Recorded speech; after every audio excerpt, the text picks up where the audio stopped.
Hi, fourth graders! Today I'm going to show you a bunch of different ways that you can decorate a bookmark at home. Now, all you need is a strip of paper, but in order to show you a few different ways, I've split one piece of paper into 6 sections. So for this first one, I'm going to start by drawing my name in block letters so that they're all connected. And then using a selection of colors, I'm going to trace all the way around my name. Every time I switch colors, I go around the outside, finding the outer shape and just tracing as I go. You'll see as I get wider and wider, it kind of becomes just a bigger blob of a shape, so it becomes a little bit easier. So that was option 1. Now's option 2. Another thing I like to play around with are just the different patterns that you can make with dots and lines. Just by playing around with the different textures, you can do squiggles or layers or dotted lines. I just like to play around with it. You could even do a fancy curved line, like with this cursive A.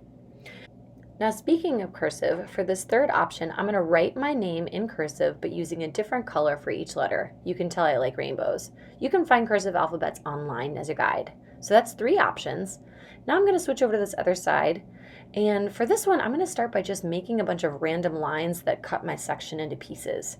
It doesn't have to be perfect. That's kind of the fun of it.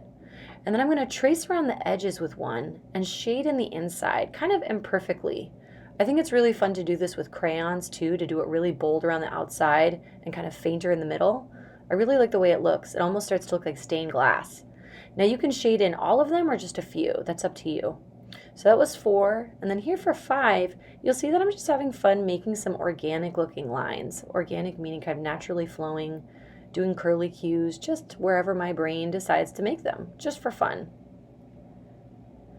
That was option 5, and now for the last one, I think it would be really fun if on one side of your bookmark you trace something that made you happy while you're reading. So I'm going to draw a scene of one of my favorite things to do, which is to go camping. So I've got some trees, the moon in the background, little Mount Hood off in the distance, and my tent, doing a little grass to make it look a little bit more filled in. And I don't have a brown marker, so I'm going to use some black and orange to make some firewood and draw a little campfire there.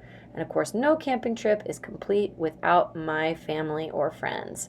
So here I've got me, Forrest, Calvin, and my husband, Chris. Happy as clams, and Chris is probably telling us a ghost story. Whatever design you choose, I hope you have fun making your bookmarks. Bye, everyone.